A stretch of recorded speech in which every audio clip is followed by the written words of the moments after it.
Hi friends, welcome to గని వంటిల్లు. రోజు తినే టిఫిన్ మనకి బోర్ కొడితే ఇలా కొత్తగా బ్రేక్ఫాస్ట్కి కానీ స్నాక్కి కానీ ఇలా ట్రై చేసి చూడండి.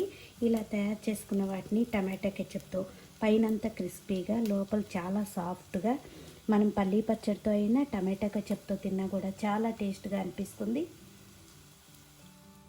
ముందుగా ఒక బౌల్లో ఒక హాఫ్ కప్పు అటుకుల్ని తీసుకోండి. దీనిలో వాటర్ వేసి శుభ్రంగా వాష్ చేసుకుని నీళ్ళన్నీ తీసేసి అటుకుల్ని వాష్ చేసుకుని పక్కన పెట్టుకోండి. ఇలా వాష్ చేసుకున్న అటుకుల పైన కొద్దిగా వాటర్ని వేసుకుని, ఎక్కువ వాటర్ అవసరం లేదు, ఇట్లా వేసుకుని ఒక 10 నిమిషాలు పక్కన పెట్టుకుందాం. 10 నిమిషాలు పక్కన పెట్టుకోవటం వల్ల మనకి అటుకులు సాఫ్ట్గా అవుతాయి. వేరొక బౌల్ తీసుకోండి. దానిలో హాఫ్ కప్పు బొంబాయి రవ్వ, ఉప్మా రవ్వ అంటాం కదా, దాన్ని తీసుకోండి. ఇప్పుడు దానిలో హాఫ్ కప్పు పెరుగు వేసి ఒక 10 నిమిషాలు దీన్ని కూడా కలుపుకుని పక్కన పెట్టుకుందాం.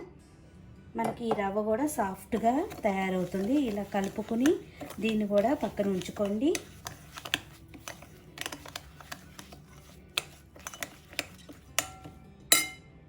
పది నిమిషాల తర్వాత చూడండి, మనకి మెత్తగా నానిపోయినాయి అటుకులు. వీటిని ఇలా మ్యాష్ చేసుకోండి. ఇలా మ్యాష్ చేసుకున్న అటుకుల్ని ఇప్పుడు రవ్వలో వేసి కలుపుకుందాం. ఇలా మ్యాష్ చేసిన అటుకుల్ని ఈ రవ్వలో వేసుకోండి. ఇప్పుడు దీనిలో మీ దగ్గర ఏ అవైలబుల్ ఉంటే ఇంట్లో వాటిని కూరగాయలన్నీ కూడా వేసుకోవచ్చు.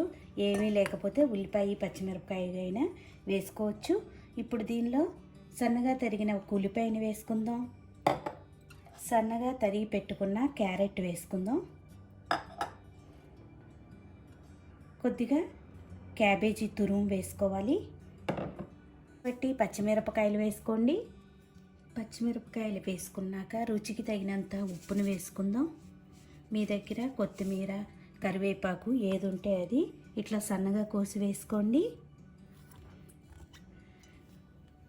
దీనిలో ఒక హాఫ్ టీ స్పూన్ జీలకర్ర వేసుకోండి. మీరు కారం అయినా వేసుకోవచ్చు, రెడ్ చిల్లీ ఫ్లేక్స్ అయినా వేసుకోవచ్చు.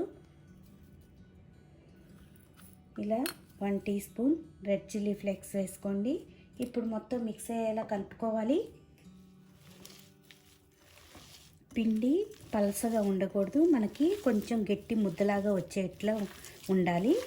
చూడండి, మీకు పలసగా అవుతే కనుక కొంచెం రవ్వని యాడ్ చేసుకోండి. ఇలా పిండి అనేది ఈ విధంగా ఉండాలి. మనకి ఉండలు చేసుకోవాలన్నా ఇలా వచ్చేట్టుగా ఉండాలి. ఇలా కలుపుకున్న దాన్ని ఇప్పుడు పక్కన పెట్టుకొని, ఇప్పుడు స్టవ్ ఆన్ చేసుకుని ఒక ప్యాన్ పెట్టుకోండి. దానిలో 3-4 టేబుల్ స్పూన్లు ఆయిల్ వేసుకోండి.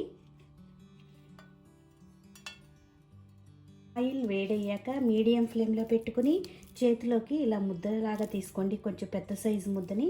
ఇప్పుడు ఆయిల్లో ఈ విధంగా ఒత్తుకోవాలి. మనకు కావాల్సిన సైజులో ఈ విధంగా ఒత్తుకోండి. ప్యాన్ స్పేస్ని బట్టి 2-3 కూడా మనం ఒత్తుకోవచ్చు.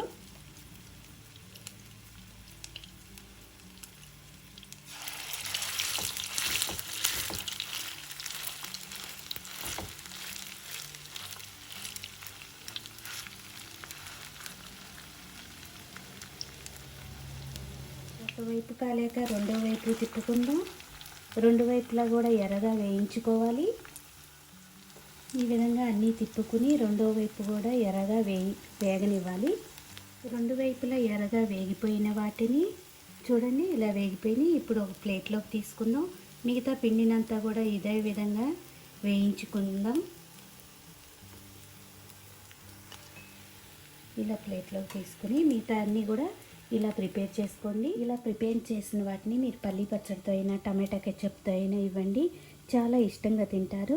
ఈ వీడియో మీకు నచ్చినట్టయితే ఒక లైక్ చేయండి, షేర్ చేయండి, కామెంట్ చేయండి. మరిన్ని వీడియోల కోసం గని వంటిల్ని సబ్స్క్రైబ్ చేసుకోండి.